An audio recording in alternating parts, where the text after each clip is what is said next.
മാംഗല്യം. ചുറ്റുമുള്ളതെല്ലാം മറന്ന് അവൻ ഒരാളെ തന്നെ മിഴി ഉറപ്പിച്ചു നിൽക്കുകയായിരുന്നു അവൾ. അബിയുടെ കണ്ണുകൾ നിറഞ്ഞു തൂകുന്നുണ്ട് തന്റെ പെണ്ണിന്റെ അവസ്ഥയോർത്ത്. പേടിച്ചു പോയോ? ഇനിയും ഞാൻ ഇട്ടിട്ട് പോകുന്നു കരുതിയോ? വളരെ മൃദുവായി അബി അത് ചോദിച്ചതും മിതു ഒരു അലറിക്കരച്ചിലോടെ അവന്റെ നെഞ്ചിൽ ആഞ്ഞു തല്ലി. നീ പോ, നീ എന്നോടൊന്നും പറയണ്ട. എന്നെ പറ്റിച്ചില്ലേ? എന്നെ ഇത്ര നാള്. അവൾ എന്തൊക്കെയോ പറയാൻ ശ്രമിച്ചു, പക്ഷെ പരാജയപ്പെട്ടു പോയി. അബി അവളെ ബലമായി തന്റെ നെഞ്ചിലേക്ക് അടക്കി പിടിച്ചു. മിഥു അവന്റെ നെഞ്ചോരം ചേർന്ന് നിന്ന് ആർത്താർത്ത് കരഞ്ഞു. അവളുടെ കണ്ണുനീർ തുള്ളികൾ അവന്റെ ഷർട്ടിനെ നനയിച്ച് അവന്റെ നെഞ്ചിലേക്ക് അതിന്റെ ചൂടാഴ്ന്നിറങ്ങി. അബി കണ്ണുകൾ ഇറുക്കിയടച്ചപ്പോ അവന്റെ കണ്ണിൽ നിന്നും 2 തുള്ളി കണ്ണീർ അടർന്ന് അവളുടെ നെറുകയിലേക്ക് വീണു. എത്ര നേരം ആ നിൽപ്പ് നിന്നെന്ന് അവരിരുവർക്കും ബോധ്യമില്ലായിരുന്നു. ഏറെ നേരത്തിന് ശേഷം അബി തന്നെ ശ്രമപ്പെട്ട് മിഥുവിനെ തന്റെ നെഞ്ചിൽ നിന്നും അടർത്തി മാറ്റി. കണ്ണീരിനാൽ കുതിർന്ന അവളുടെ മുഖം കൈകൊണ്ട് തുടച്ചു മാറ്റി ആ നെറ്റിയിലേക്ക് ചുണ്ടു ചേർത്തു. മിഥു അബിയെ വിട്ടുകളയാൻ മനസ്സില്ലെന്നതുപോലെ അവന്റെ ഷട്ടിൽ കൂട്ടിപ്പിടിച്ച് അവന്റെ നെഞ്ചിലേക്ക് വീണ്ടും മുഖം അമർത്തി. എന്നാലും അബി, നീ നീ ഇപ്പൊ എങ്ങനെ ഇവിടെ എത്തിയത്? നീ ട്രെയിനിങ്ങിന് പോകുന്നു എന്നല്ലേ പറഞ്ഞത്? മിഥുവിന് ആകാംക്ഷയായി കാര്യങ്ങൾ ഓരോന്നും അറിയുവാനായിട്ട്. എന്നാലും നിനക്ക് എങ്ങനെ തോന്നി എന്നെ പറ്റിക്കാന്? നിന്നെ ഓർത്ത് ഞാൻ എന്തുമാത്രം കരഞ്ഞിട്ടുണ്ടെന്നറിയോ? പുറത്ത് എവിടെ പോയാലും കാണുന്ന ആൾക്കൂട്ടങ്ങളിലെല്ലാം ഞാൻ നിന്നെ തിരയും. പലപ്പോഴും നിന്നെ കാണാതെ ഭ്രാന്ത് പിടിച്ചു പോകുമെന്ന് പോലും ഞാൻ ഭയപ്പെട്ടിട്ടുണ്ട്. കുറേ നാള് നിന്റെ യാതൊരു വിവരവും ഇല്ലാതിരുന്നപ്പോ മരിച്ചു കളഞ്ഞാലോന്ന് പോലും തോന്നിപ്പോയടാ. അത്രയ്ക്കിഷ്ടായി എനിക്ക് നിന്നെ. വിതുമ്പിലോടെ പാവം മിഥു പറഞ്ഞപ്പോ അബി അവളെ കൂടുതൽ ചേർത്ത് പിടിച്ചു. ഒരു നിമിഷം തന്നെ ഇത്രയും സ്നേഹിച്ച ഈ പെണ്ണിനെ പറ്റിക്കേണ്ടിയിരുന്നില്ലെന്നു പോലും അവന് തോന്നിപ്പോയി. പോട്ടെ മിഥു, അതൊക്കെ കഴിഞ്ഞില്ലേ. എന്തായാലും ഞാൻ നിന്റെ അടുത്തേക്ക് വന്നല്ലോ.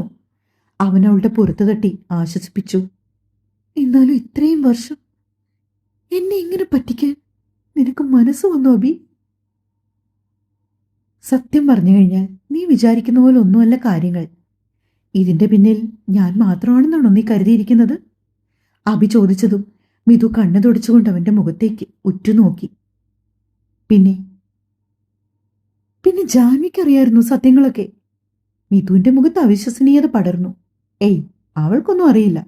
ദാ, അല്പം മുൻപ് വരെ അവളും വിശ്വസിച്ചിരുന്നത് നിന്നെ ഏതോ അമേരിക്കക്കാരൻ ഡോക്ടർ പെണ്ണ് കാണാൻ വരുമെന്ന് തന്നെയാ. പിന്നെ പിന്നെ നീ എന്താ ഉദ്ദേശിച്ചത്? അത് പിന്നെ മിസ്റ്റർ ജഗന്നാഥ വർമ്മയുണ്ടല്ലോ. അബി പറഞ്ഞു തുടങ്ങിയ മാത്രമേ തന്നെ മിഥുവിന്റെ കണ്ണുകൾ മിഴിഞ്ഞു വന്നു. അബി അവളെ നോക്കിക്കൊണ്ട് ഒന്ന് തലകുലുക്കി. ഏട്ടൻ ഏട്ടൻ അറിയായിരുന്നു സത്യങ്ങളൊക്കെ? സത്യം പറഞ്ഞാൽ ഈ പ്ലാനിന്റെ പിന്നിൽ പുള്ളി തന്നെയാ. അബി ചെറു ചിരിയോടെ പറഞ്ഞതും അവന്റെ ഷട്ടിൽ കൂട്ടിപ്പിടിച്ച മിഥുവിന്റെ വിരലുകൾ മെല്ലെ അയഞ്ഞു. ഇല്ല ബി, ഞാനിത് വിശ്വസിക്കില്ല. ഏട്ടൻ ഏട്ടൻ എന്നാലും മിഥു വിശ്വാസം വരാത്ത പോലെ തന്നെ നിൽക്കുവാണപ്പോൾ. എങ്കിൽ നീ അറിയണം മിഥു കാര്യങ്ങളൊക്കെ. അന്ന് ജാൻവിയുടെ ഫ്ലാറ്റിൽ വെച്ച് നീയും ജാൻവിയും തമ്മിലുള്ള സംഭാഷണമല്ല നിന്റെ ഏട്ടൻ കേട്ടില്ലേ? കേട്ടു. അന്ന് അതേപ്പറ്റി നിന്നോട് സംസാരമൊക്കെ ഉണ്ടായില്ലേ? അതിനുശേഷം നിന്റെ ഏട്ടൻ ഒരിക്കൽ എന്നെ കാണാൻ വന്നു. അന്ന് ഓൾറെഡി ഞാൻ ഹോസ്പിറ്റലൈസ്ഡ് ആയിരുന്നു. ആ സമയത്ത് എൻ്റെ അഡ്രസ്സും കാര്യങ്ങളും ഒക്കെ അവിടെ ഉണ്ടായിരുന്നല്ലോ. അതുവഴി എൻ്റെ അഡ്രസ്സൊന്നും തപ്പിയെടുക്കാൻ നിന്റെ ഏട്ടൻ അധികം ബുദ്ധിമുട്ടേണ്ടി വന്നില്ല. അങ്ങനെ ഒരു ദിവസം വൈകുന്നേരം യൂണിഫോമിലൊന്നും ആയിരുന്നില്ല, ഒരു നോർമൽ ഡ്രസ്സിൽ ഏട്ടൻ എൻ്റെ വീട്ടിൽ വന്നു. എന്നെ വീട്ടിൽ നിന്ന് പുറത്തേക്ക് കൂട്ടിക്കൊണ്ടുപോയി. വന്നത് പോലീസാണെന്ന് പറഞ്ഞപ്പോൾ അച്ഛനും അമ്മയും ആകെ പേടിച്ചു. ആ സമയവും നിന്റെ ഏട്ടൻ തന്നെയാണ് അവരോടൊക്കെ പറഞ്ഞത് കേസോ കാര്യങ്ങളോ ഒന്നുമല്ല, എന്നോടൊന്ന് സംസാരിക്കാൻ വേണ്ടിയാണെന്ന്. അതുമാത്രം പറഞ്ഞ് എന്നെ പുറത്തേക്ക് വിളിച്ചുകൊണ്ട് പോയി. പിന്നെ കാര്യങ്ങളെല്ലാം ചോദിച്ചറിഞ്ഞു. എന്നിട്ട് എന്നിട്ട് നീ എന്തു പറഞ്ഞു? അബിയുടെ ഓർമ്മകൾ ആ 4 വർഷം മുൻപുള്ള ആ ദിവസത്തിലേക്ക് പോയി. സാർ എന്തിനാ എന്നെ വീട്ടിൽ നിന്ന് വിളിച്ചിറക്കിക്കൊണ്ട് പോകുന്നത്? നിനക്കെന്നെ അറിയാമോ? അല്പം ഗൗരവത്തിലുള്ള ജഗന്റെ ശബ്ദം. അറിയാം, അസിസ്റ്റന്റ് കമ്മീഷണർ ജഗന്നാഥ വർമ്മയല്ലേ? അല്ലാതെ നിനക്കെന്നെ അറിയില്ലേ? ജഗൻ എടുത്തു ചോദിച്ചതും അഭി ഒന്ന് പരിങ്ങി. അത് പിന്നെ മിഥുവിന്റെ ഏട്ടൻ? മടിച്ച് അവൻ ചോദിച്ചു. ഞാൻ കഴിഞ്ഞ ദിവസം കുറച്ച് കാര്യങ്ങൾ അറിഞ്ഞു. നീയും എന്റെ അനുജത്തിയും തമ്മിൽ പ്രേമത്തിലാണെന്ന്. അതിലെന്തെങ്കിലും സത്യമുണ്ടോ? എടുത്തടിച്ചതുപോലെ ജഗൻ ചോദിച്ചത്. അഭി ഒരു നിമിഷം എന്തു പറയണമെന്ന് അറിയാതെ നിന്നോ. സർ, കോളേജിലെ ഞങ്ങളുടെ ലാസ്റ്റ് ഡേയിൽ മിഥു എന്നവളുടെ ഇഷ്ടം എന്നോട് പറഞ്ഞു. എന്നിട്ട് ചോദിക്കുമ്പോൾ ജഗന്റെ സ്വരത്തിൽ തെല്ലും ഭയമില്ല. ഞാൻ അവളോട് പ്രത്യേകിച്ചൊന്നും പറഞ്ഞില്ല. മറ്റൊന്നും കൊണ്ടല്ല, ചിലപ്പോൾ കൂടുതലായി അവളോട് ഞാൻ എന്തെങ്കിലും സംസാരിച്ചാൽ എൻ്റെ ഉള്ളിൽ ഒരിക്കലും അവൾ പോലും അറിയരുതെന്ന് ഞാൻ ആഗ്രഹിച്ച ആ ഇഷ്ടം പുറത്തു വന്നു പോകും. അതൊന്നുകൊണ്ട് മാത്രം. അഭി പറഞ്ഞ കാര്യങ്ങൾ അല്പസമയമെടുത്താണ് ജഗന് മനസ്സിലായത്. ജഗൻ അഭിയെ സൂക്ഷിച്ചു നോക്കി. ഡാ നീ? ജഗൻ ദേഷ്യത്തിൽ അഭിക്ക് അടുത്തേക്ക് 2 ചുവട് വെച്ചത്. അഭി നിന്നെടുത്ത് തന്നെ അനങ്ങാതെ നിന്നു. സാർ, ഞാൻ പറഞ്ഞല്ലോ, എനിക്ക് മിഥുവിനോട് ഇഷ്ടമുണ്ട്. സത്യമാണ്, ഞാനത് സമ്മതിക്കുന്നു. പക്ഷേ ആ ഇഷ്ടം ഞാൻ ഒരിക്കൽ പോലും മിഥുവിനോട് പറഞ്ഞിട്ടില്ല. മാത്രമല്ല, ഒരിക്കലും എനിക്ക് അവളോട് ഇഷ്ടമുള്ളതായ തരത്തിൽ പെരുമാറിയിട്ടില്ല. യാതൊരു തരത്തിലും എൻ്റെ അറിവോടെയോ അല്ലാതെയോ ഞാൻ അവൾക്ക് പ്രതീക്ഷ നൽകിയിട്ടില്ല. മറ്റൊന്നും കൊണ്ടല്ല സാർ, എനിക്കറിയാം മിഥു എങ്ങനെയുള്ള സാഹചര്യത്തിൽ ജീവിക്കുന്നവളാണെന്ന്. സർവ്വവിധ സൗഭാഗ്യങ്ങളോടും കൂടി ജീവിച്ചു വന്ന അവളെപ്പോലെ ഒരു പെൺകുട്ടിക്ക് ഒരിക്കലും എൻ്റെ ചുറ്റുപാടുകളുമായൊന്നും പൊരുത്തപ്പെട്ടു പോകാൻ കഴിയില്ല.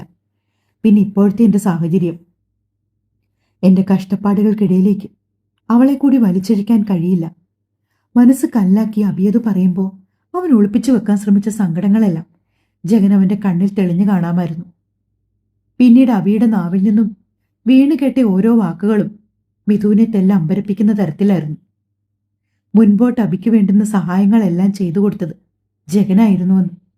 അവന് പഠിക്കാൻ വേണ്ടുന്ന ബുക്സ്, അഭി ഏറ്റവും നല്ല അക്കാദമി IAS കോച്ചിങ്ങിന് വേണ്ടി ചേർത്തു. അവൻ്റെ ഫീസുകൾ അടച്ചു. അഭി പഠിക്കാൻ പോയ സമയത്ത് അവൻ്റെ അമ്മയ്ക്കും അച്ഛനും ഒരു മകൻ്റെ സഹായങ്ങൾ ആവശ്യമായി തീരുന്ന സമയത്തെല്ലാം അവർക്കരികിലേക്ക് ജഗൻ ഓടിയെത്തി. അങ്ങനെ തൻ്റെ ഏട്ടൻ്റെ എണ്ണിയാൽ ഒടുങ്ങാത്തത്ര നന്മകൾ അഭിയുടെ നാവിൽ നിന്നും വീണ് കേട്ടതും മിഥുവിൻ്റെ കണ്ണുകൾ സന്തോഷം കൊണ്ട് നിറഞ്ഞൊഴുകി. ആഹാ, ഇത് കൊള്ളാലോ. ഇതിപ്പോ സന്തോഷമുള്ളത് കേട്ടാലും സങ്കടമുള്ളത് കേട്ടാലും കണ്ണ് നിറയ്ക്കാൻ തുടങ്ങിയാലേ എങ്ങനെ ശരിയാകൂടാ? അഭി ചോദിച്ചതും മിഥു ഒന്നും മിണ്ടാതെ പിന്നെയും അവൻ്റെ ചുമലിലേക്ക് തന്നെ മുഖം പൂഴ്ത്തി. അതെ, ഇവിടെ ഇങ്ങനെ നിന്നാ മതിയോ? ഞാൻ ഈ മുറിയിലേക്ക് കയറി വന്നിട്ട് നേരം എത്രയെന്നും വല്ല വിചാരമുണ്ടോ? താഴെ കുറച്ച് ആളുകൾ നമ്മളെ വെയിറ്റ് ചെയ്തിരിക്കുന്നുണ്ട്. അഭി അതും പറഞ്ഞുകൊണ്ട് മിഥുവിൻ്റെ കയ്യിൽ പിടിച്ച് മുന്നോട്ട് നടക്കാൻ തുടങ്ങിയതും മിഥു അവനെ തടഞ്ഞു. പിന്നെ നേരെ വാഷ് ബേസിൻ്റെ അരികിലേക്ക് പോയി മുഖമൊക്കെ കഴുകി തുടച്ചു. കണ്ണാടിയിലൊക്കെ ഒന്ന് നോക്കിയിട്ടാണ് അവൻ്റെ ഒപ്പം താഴേക്ക് ഇറങ്ങി ചെന്നത്. ആ സമയം എല്ലാവർക്കും ഒപ്പം ജാനിയും ലിവിംഗ് റൂമിലുണ്ട്. എല്ലാവരും ഒന്നും രണ്ടും പറഞ്ഞ് അങ്ങോട്ടും ഇങ്ങോട്ടും സംസാരിക്കുകയും കളി പറയുകയൊക്കെ ചെയ്യുന്നുണ്ട്. ഇടയ്ക്കിടയ്ക്ക് ജാൻവിയുടെ കണ്ണുകൾ ജഗനെ രൂക്ഷമായി നോക്കുന്നുണ്ട്. മറ്റൊന്നും കൊണ്ടല്ല, കാര്യങ്ങൾ ഇത്രയും നാള് തന്നിൽ നിന്നും മറച്ചു വെച്ചതിൻ്റെ പേരിലാണ് അവളുടെ ആ ദേഷ്യം. ജഗനൊപ്പം താഴേക്ക് കോണിപ്പടികൾ ഇറങ്ങി വന്ന ജാനി അഭിയെയും അവന്റെ വീട്ടുകാരെയും കണ്ടപ്പോൾ കണ്ണു മിഴിഞ്ഞ് കാര്യം മനസ്സിലാവാതെ ഒരു നിൽപ്പായിരുന്നു. കിളി പോയി നിൽക്കുന്നവളുടെ അടുത്ത് വന്ന് അവളുടെ തലയിൽ ചെറുതായി ഒന്ന് തട്ടിയത് അഭിയായിരുന്നു അത്രേ. എടാ, നീ എന്താ ഇവിടെ? ജാൻവി അവനെ മൊത്തത്തിൽ പിടിച്ചൊലിച്ചുകൊണ്ട് ചോദിച്ചു. മറുപടിയായി അഭി ജഗനെ ഒന്ന് നോക്കിയതേ ഉള്ളൂ. ജഗൻ ജാൻവിയെ നോക്കി ഒറ്റ കണ്ണിറക്കി കാണിച്ചതും കാര്യങ്ങൾ ഏകദേശം മനസ്സിലായതുപോലെ അപ്പോൾ മുതൽ മുഖവും വീർപ്പിച്ചു കെട്ടി ഒരു നിൽപ്പാണ് പെണ്ണ്. അതിനുശേഷമാണ് അഭി മിഥുവിനോടായി സംസാരിക്കാൻ മുകളിലെ മുറിയിലേക്ക് പോയതൊക്കെ. ആരോ കോണിപ്പടികൾ ഇറങ്ങി വരുന്ന ശബ്ദം കേട്ടതും ലിവിംഗ് റൂമിൽ ഇരുന്നവരുടെ എല്ലാം കണ്ണുകൾ അവിടേക്ക് നീണ്ടു. അഭിയും അവന്റെ കയ്യിൽ വിരൽ കോർത്ത് പിടിച്ച് താഴേക്ക് ഇറങ്ങി വരുന്ന മിഥുവിനെയും കണ്ടതോടെ എല്ലാവർക്കും സന്തോഷം. അവരൊക്കെ പരസ്പരം മുഖത്തോട് മുഖം നോക്കി. മിഥുവിന്റെ കണ്ണുകൾ നേരെ നീണ്ടത് ജഗനിലേക്കാണ്. അഭിയുടെ കൈവിട്ട് അവൾ ഓടിച്ചെന്ന് ജഗന്റെ നെഞ്ചോരം ചേർന്നു നിന്നു. സോറി ഏട്ടാ, ചുണ്ടു ചുളുക്കി ചെറിയ കുട്ടിയെപ്പോലെ അവൾ പറഞ്ഞു. ഇതൊന്നും അറിയാതെ ഇടയ്ക്കെങ്കിലും മനസ്സിൽ ഏട്ടനോട് ഒരുപാട് ദേഷ്യം തോന്നിയിട്ടുണ്ട്. അതിന്റെ പേരിലാണ് മിഥു അങ്ങനെ ചെയ്തത്. ജഗൻ മെല്ലെ അവളുടെ മുടിയിലൂടെ തലോടി വിട്ടതേ ഉള്ളൂ. ഒരു വേള അത് നോക്കി നിന്ന ജാൻവിയുടെ കണ്ണുകളും നിറഞ്ഞു. താൻ എത്രമാത്രം ആഗ്രഹിച്ചൊരു കാഴ്ചയാണ് ഇപ്പൊ കൺമുമ്പിൽ ഇങ്ങനെ കാണുന്നത്. അവൾ മനസ്സിൽ ഓർത്തു. ജഗനെ വിട്ട മിതു നേരെ ജാൻവിയുടെ അരികിലേക്ക് വന്നു. അവളെ ഇറുക്കി കെട്ടിപ്പിടിച്ചു. രണ്ട് കൂട്ടുകാരികളുടെയും കണ്ണുകൾ ഒരുപോലെ നിറഞ്ഞൊഴുകി. ഞാൻ പറഞ്ഞില്ലേ മിതു എല്ലാം ശരിയാവൂന്ന്. ഇപ്പൊ എങ്ങനെയുണ്ട്? ജാൻവി ചോദിച്ചതും മിതു കളിയോടെ അവളുടെ കവളിൽ ഒന്ന് നുള്ളി വിട്ടു. എല്ലാ മുഖങ്ങളിലും ഒരുപോലെ സന്തോഷം. എല്ലാവരും എല്ലാം ഉൾക്കൊണ്ടിരിക്കുന്നു. മിഥുവിന്റെ മനസ്സ് നിറഞ്ഞു. തെളിഞ്ഞ മനസ്സോടെ 4 വർഷങ്ങൾക്കിപ്പുറം മിഥുവിന്റെ ചുണ്ടിൽ വീണ്ടും ഒരു പുഞ്ചിരി വിരുന്നെത്തി. അപ്പൊ പിന്നെ എങ്ങനെയാ കാര്യങ്ങൾ? ഇത്രയും നേരം നമ്മൾ കുട്ടികൾ വരാൻ വേണ്ടിയല്ലേ കാത്തു നിന്നത്. ഇനിയിപ്പോ അവരുടെ ഇഷ്ടങ്ങളും കൂടി ചോദിച്ചുകൊണ്ടാകാം ബാക്കിയൊക്കെയല്ലേ? സേതുനാഥൻ പറഞ്ഞതും എല്ലാവരും അയാളെ കേൾക്കും പോലെയിരുന്നു. അതെ അച്ഛാ, എന്തൊക്കെ പറഞ്ഞാലും ഈ 4 വർഷക്കാലം ഇവർ രണ്ടാളും പരസ്പരം കാത്തിരുന്നതല്ലേ. അതുകൊണ്ട് കാര്യങ്ങൾ അവരുടെ ഇഷ്ടത്തിന് തന്നെ വിട്ടുകൊടുക്കാം. രാമനാഥനും പറഞ്ഞു. എങ്കിൽ പിന്നെ നിങ്ങൾ എന്താണ് ഉദ്ദേശിക്കുന്നത്? വിവാഹം നടത്താനാണോ അതോ ഒരു എൻഗേജ്മെന്റ് നടത്തിവെക്കണമെന്നോ? രാമനാഥൻ അബിയുടെ അമ്മയോടും അച്ഛനോടുമായി ചോദിച്ചു. അതിപ്പോ അബിക്ക് ജോലിയൊന്നും ആയിട്ടില്ലല്ലോ. അങ്ങനെ ഒരു സാഹചര്യത്തിൽ വിവാഹമെന്ന് പറഞ്ഞാല്? അവരെല്ലാവരുടെയും മുഖത്തേക്ക് മാറി മാറി നോക്കി. മറ്റൊന്നും കൊണ്ടല്ല, പ്രത്യേകിച്ച് ജോലിയൊന്നും ഇല്ലാത്ത മകനെ കൊണ്ട് പെണ്ണ് കെട്ടിക്കുക എന്ന് പറഞ്ഞാൽ അവർക്കല്പം വിഷമമുള്ള കാര്യമാണ്. അതിനൊപ്പം സർവ്വ സൗഭാഗ്യങ്ങളിൽ ജനിച്ചു വളർന്ന കുട്ടിയാണ് മിഥു. അത്രത്തോളം ഇല്ലെങ്കിൽ പോലും അവളെ നല്ല രീതിയിൽ നോക്കാനുള്ള ഒരു നിവൃത്തി അവനു വേണ്ടേ? അക്കാര്യങ്ങളൊക്കെ പറയുമ്പോൾ അബിയുടെ അമ്മയുടെയും അച്ഛൻ്റെയും മനസ്സിൽ അത് മാത്രമേ ഉണ്ടായിരുന്നുള്ളൂ. എങ്കിൽ പിന്നെ ഒരു കാര്യം ചെയ്യാം, നമുക്ക് എൻഗേജ്മെന്റ് നടത്താം. എന്നിട്ട് അബി ജോലിക്ക് പോയതിനു ശേഷം വിവാഹം, അത് മതിയോ? രാമനാഥൻ ചോദിച്ചുകൊണ്ട് അബിയുടെയും മിഥുവിന്റെയും മുഖത്തേക്ക് നോക്കി. അവരിരുവരും പരസ്പരം ഒന്ന് നോക്കി ചിരിയോടെ തലകുലുക്കി. രാമ, വരുന്ന 4 വർഷങ്ങൾക്കുള്ളിൽ മിഥുവിന്റെ വിവാഹം നടക്കണം. അറിയാലോ, 27 വയസ്സ് കഴിഞ്ഞാൽ പിന്നെ മാംഗല്യോഗം ഇല്ലെന്നാ നമ്മുടെ പണിക്കർ പറഞ്ഞിരിക്കുന്നത്. അതിനെന്താമേ, അബിയുടെ ട്രെയിനിങ് ഒക്കെ കഴിഞ്ഞ് പോസ്റ്റ് കിട്ടാൻ കുറഞ്ഞതൊരു 3 വർഷം പിടിക്കുമായിരിക്കും അല്ലേ? രാമനാഥൻ അബിയെ നോക്കി ചോദിച്ചതും അവൻ അതേ എന്ന അർത്ഥത്തിൽ തലകുലുക്കി. പിന്നെ എല്ലാം പെട്ടെന്നായിരുന്നു. നാളെ തന്നെ പണിക്കരുടെ അടുത്ത് പോയി എൻഗേജ്മെന്റിനുള്ള മുഹൂർത്തം കുറിപ്പിക്കാമെന്ന് വരെയായി തീരുമാനങ്ങൾ. ഒടുവിൽ എല്ലാവർക്കും ഒപ്പിരുന്ന് ആഹാരമൊക്കെ കഴിപ്പിച്ച ശേഷമാണ് അബിയും കുടുംബവും പോകാനായി ഇറങ്ങിയത്. പോകാൻ ഇറങ്ങുന്നതിന് തൊട്ടു മുൻപ് അബിയുടെ അമ്മ വന്ന് മിഥുവിനെ ചേർത്ത് പിടിച്ചു. മോളെ അവൻ ഒരുപാട് വിഷമിപ്പിച്ചു അല്ലേ? അതൊന്നും സാരമില്ലമ്മേ. അവൻ എത്ര വിഷമിപ്പിച്ചാലും എനിക്ക് അവനെ അങ്ങനെ മറക്കാൻ കഴിയോ? മിഥു പതുങ്ങിയ സ്വരത്തിൽ ചോദിച്ചതും അവർ ഒന്നുകൂടി അവളെ ചേർത്ത് പിടിച്ചു. ഇനിയിപ്പോ സങ്കടങ്ങളെല്ലാം മാറിയല്ലോ.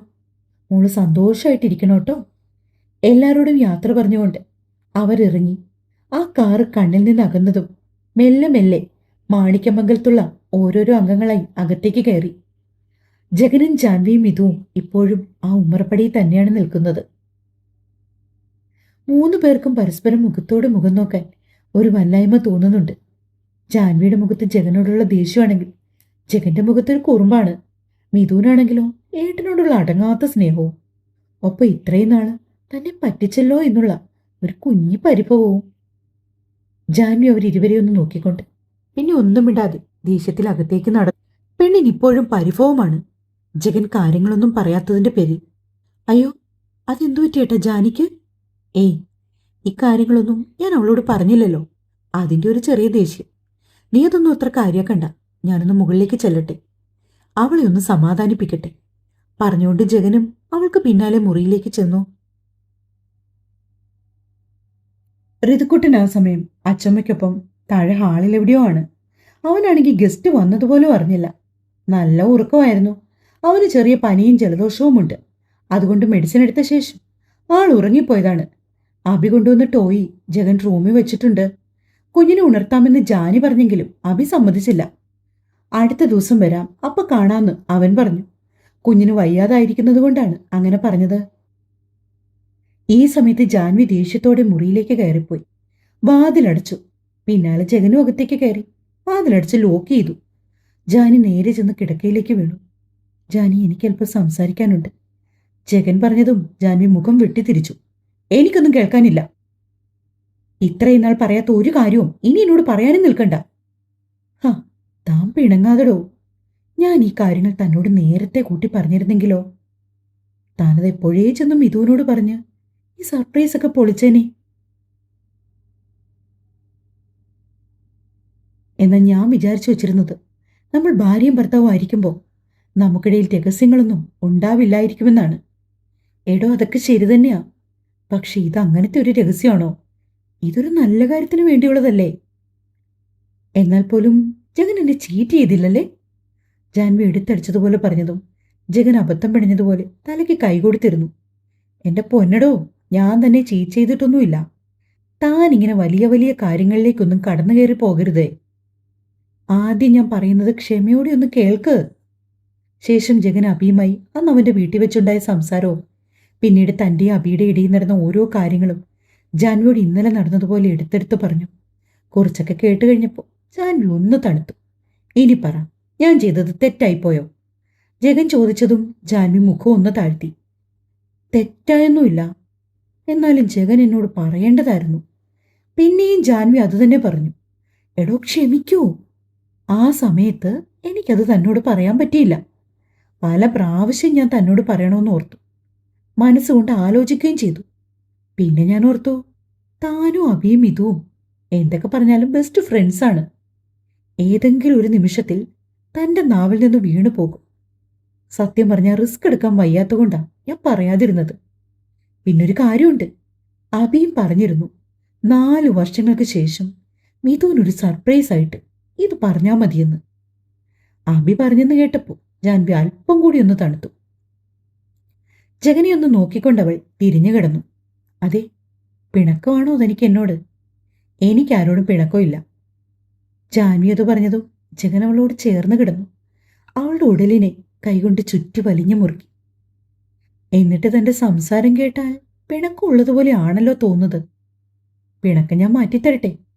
കാതോരം പതിഞ്ഞ സ്വരത്തിൽ ജഗന്റെ ശബ്ദം കേട്ടതും ജാൻവിക്കുള്ളിലൂടി ഒരു വിറയൽ കടന്നുപോയി. വിവാഹം കഴിഞ്ഞ് ഒരു കുഞ്ഞുമായി വർഷങ്ങൾ ഇത്ര കഴിഞ്ഞുപോയിട്ടും ഇപ്പോഴും ജഗൻ വന്ന് ചേർത്ത് പിടിക്കുകയും ഒരു ഉമ്മ തരികയൊക്കെ ചെയ്യുമ്പോൾ ആദ്യമായിട്ട് അതൊക്കെ അവനിൽ നിന്ന് ലഭിക്കുന്നത് പോലെയുള്ള അനുഭൂതിയാണ് അവൾക്ക് ഇപ്പോഴും. ജഗൻ ചുമ്മാ കളിക്കാതെ മാറിക്കേ.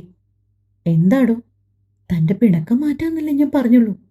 എന്റെ പിണക്കമൊക്കെ മാറി.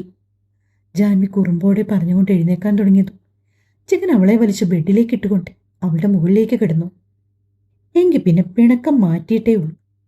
അവൾക്ക് ഇരുവശത്തും കൈകൊത്തിക്കൊണ്ട് ആ കണ്ണിലേക്ക് നോക്കിക്കൊണ്ടാണ് ജഗനത് പറയുന്നത്.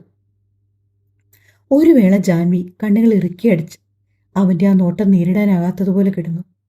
ജഗന്റെ അതിരങ്ങൾ അവളുടെ കഴുത്തിലേക്ക് അമർന്നു. പിന്നെ മെല്ലെ മെല്ലെ അവളുടെ ഓരോ അണുവിനെയും ചുംബിച്ചുണർത്തി. ഏറെ നേരം നിശബ്ദത തിങ്ങിക്കൂടി നിന്ന ആ മുറിയിൽ അവരിരുവരുടെയും കളിയും ചിരിയും ശ്വാസനിശ്വാസങ്ങളും കിതപ്പും മൂളലും കുറുകലും അതിഥിയായി എത്തി. ഏറെ സമയത്തിന് ശേഷം ജാനിയിൽ നിന്ന് അകന്നു മാറുമ്പോൾ ജഗൻ നന്നേ വിയർത്തു പോയിരുന്നു. അവളുടെ മുഖത്തും വല്ലാത്തൊരു ചുവപ്പ് വിടർന്നു. കുറേയേറെ സമയം കഴിഞ്ഞാണ് ഇരുവരും മുകളിൽ നിന്ന് താഴേക്ക് ഇറങ്ങിച്ചെന്നത്. ചെല്ലുമ്പോൾ ഋതുക്കൂട്ടനെ അവിടെ എങ്ങും കണ്ടില്ല. ചോദിച്ചപ്പോഴാണ് അറിഞ്ഞത് പാർവതിക്കൊപ്പം അവൻ ആ റൂമിലുണ്ടെന്ന്. കുളി കഴിഞ്ഞ ശേഷം ജാൻവി തുളസിത്തറയിൽ തിരിതെളിയിച്ചു കൊണ്ടിരുന്ന നേരത്താണ് ക്ഷേത്രത്തിലേക്ക് പോയ പാർവതിയും മിഥുവും രാമനാഥനും എല്ലാവരും കൂടി തിരികെ മടങ്ങി വരുന്നത്. അപ്പോഴേക്കും ഋതുക്കുട്ടനും അകത്തുനിന്ന് വന്നു. ഫ്ളാറ്റിൽ മാത്രം ജീവിച്ച ഋതുക്കുട്ടൻ ഈ നാടും നാട്ടിൻപുറവുമൊക്കെ വല്ലാത്തൊരു ഇഷ്ടമാണ് അവന്. പ്രത്യേകിച്ച് അമ്പലം. ഇവിടെ വരുന്ന സമയത്തൊക്കെ പാർവതി പറ്റുംപോലെ ഋതുക്കുട്ടനെയും കൊണ്ട് അമ്പലത്തിലേക്ക് പോകാറുണ്ട്. അവരെല്ലാവരും കൂടി വർത്തമാനം പറഞ്ഞുകൊണ്ട് താഴെ നിൽക്കുന്ന സമയത്ത് തന്നെയാണ് മിഥുവും അവിടേക്ക് വന്നത്. പിന്നെ കുറേയേറെ സമയം എല്ലാവരും ഒത്തുചേർന്ന് അവിടെ ഇരുന്ന് വർത്തമാനമൊക്കെ പറഞ്ഞു ആഹാരമൊക്കെ കഴിച്ച ശേഷം അവരെല്ലാവരും കിടക്കാനായി മുകളിലേക്ക് പോയി.